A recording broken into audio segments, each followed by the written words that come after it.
മുരിങ്ങക്കായ പറിക്കാൻ വേണ്ടി വന്ന കേട്ടോ ഞാൻ ടെറസിന് മേളിലേക്ക്. അപ്പോഴാണ് ഈ മഴ പെയ്ത് തോർന്നതിന് ശേഷമുള്ള ആകാശക്കാഴ്ചയാണത്.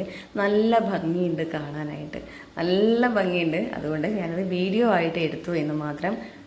എന്ത് രസമാണ് കാണാൻ അല്ലേ. എൻ്റെ മുരിങ്ങമരം താഴെ നിൽക്കുന്നതെങ്കിലും മുരിങ്ങക്കായ മുഴുവൻ നിൽക്കുന്നത് മുകളിലേക്ക് ടെറസിന് മീതേക്ക് ചാഞ്ഞിട്ടാണ്. അതുകൊണ്ട് തന്നെ എനിക്ക് മുരിങ്ങക്കായ വലിക്കണമെങ്കിൽ ടെറസിന് മുകളിലേക്ക് കയറണം, ടെറസിന് മുകളിലേക്ക് വരണം. നമുക്ക് അത്യാവശ്യം മുരിങ്ങക്കായെല്ലാം ഇതൊന്ന് കിട്ടിയിട്ടുണ്ട്. നമ്മൾ കുറച്ച് മുരിങ്ങക്കായ പറിച്ച് കഴിഞ്ഞതിന് ശേഷം വീണ്ടും പൂവിട്ട് തുടങ്ങി, വീണ്ടും കായ്ച്ച് തുടങ്ങിയിട്ടുണ്ട്. നമുക്കിന്ന് ഇത്രയും മുരിങ്ങക്കായ കിട്ടിയിട്ടുണ്ട്. അപ്പോൾ നമുക്കിന്ന് എന്തായാലും ഇനി വീഡിയോയിലേക്ക് പോകാം. ശരിക്കും സാമ്പാറിന് മുരിങ്ങക്കായ പറിക്കാനാട്ടോ ഞാൻ പോയത്. ഇത്രയധികം മുരിങ്ങക്കായ ഇന്ന് കിട്ടിയിട്ടുണ്ട്. എന്തായാലും സാമ്പാറിനുള്ള മുരിങ്ങക്കായ മാറ്റി വെച്ചിട്ടുണ്ട്.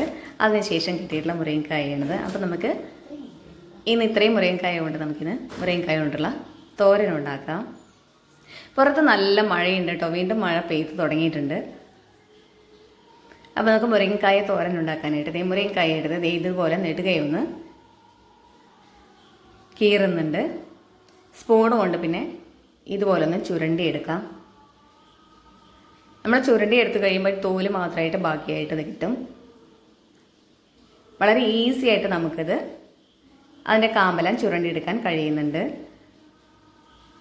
അങ്ങനെ എല്ലാ മുരിങ്ങക്കായിലെ കാമ്പും ചുരണ്ടിയെടുത്ത് ഈ ഒരു പാത്രത്തിൽ ഇട്ട് വെച്ചിട്ട് ഇത്രയധികം കിട്ടിയിട്ടുണ്ട് കേട്ടോ. ഇനി നമുക്കിത് തോരൻ വയ്ക്കാനായതുകൊണ്ട് നമുക്ക് ചെറുതായിട്ട് അരിഞ്ഞെടുക്കാം.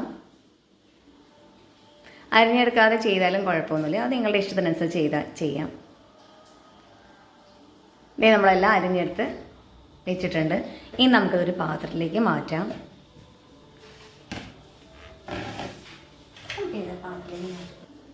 ഇനി അതിലേക്ക് നമുക്ക് ഒരു സവാള ചെറുതായിട്ട് അരിഞ്ഞതും 5 പച്ചമുളകും അരിഞ്ഞതാണ് അത് ചേർത്ത് കൊടുക്കാം. പച്ചമുളക് നിങ്ങളുടെ എരിവിനനുസരിച്ച് 5-ന് പകരം 6 7 ഒക്കെ ആക്കാം. ഇതിലേക്ക് 1/4 സ്പൂൺ മഞ്ഞൾപ്പൊടിയും 1/2 സ്പൂണ് ഉപ്പും കൂടെ ചേർത്ത് കൊടുക്കുന്നുണ്ട്. ഇനി കൈകൊണ്ട് നല്ലതുപോലെ തിരുമ്മി ഇളക്കി കൊടുക്കണം. നല്ലതുപോലെ തിരുമ്മി യോജിപ്പിച്ച് തന്നെ ചേർത്ത് കൊടുക്കുക. നമ്മൾ നല്ലതുപോലെ തിരുമ്മി അങ്ങോട്ട് സെറ്റാക്കി വെച്ചിട്ടുണ്ട്. ഇനി നമുക്ക് കടുക് പൊട്ടിക്കാനായിട്ട് വെളിച്ചെണ്ണയാണ് ചേർത്ത് കൊടുക്കുന്നത്. വെളിച്ചെണ്ണ ഒഴിച്ച് കൊടുക്കുന്നുണ്ട്. 1 സ്പൂൺ കടുക് ചേർത്ത് കൊടുക്കുന്നുണ്ട്.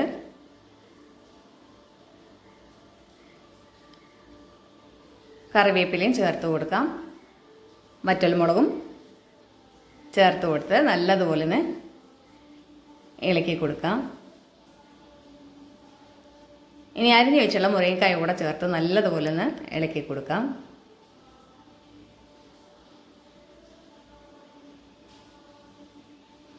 ഇനി അതൊന്ന് ഇളക്കി കൊടുത്ത ശേഷം 2 മിനിറ്റ് നമുക്കൊന്ന് മൂടി വെച്ചൊന്ന് വേവിച്ചെടുക്കാം. അത്രയും വേണ്ടുള്ളൂ. വെള്ളം ഒഴിക്കേണ്ട ആവശ്യമൊന്നുമില്ല.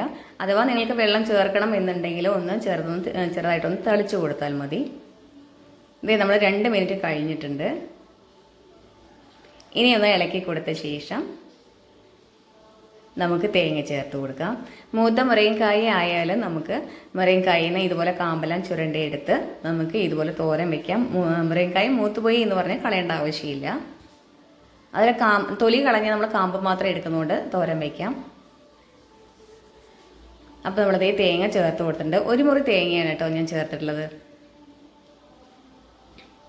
ഇനി അത് നല്ലതുപോലെ ഒന്ന് ഇളക്കി കൊടുക്കുന്നുണ്ട്. ഇത്രയേ ഉള്ളൂ. നമ്മുടെ മുരിങ്ങക്കായ തോരൻ വയ്ക്കാൻ വളരെ ഈസിയാണ്, നല്ല ടേസ്റ്റുമാണ് കേട്ടോ.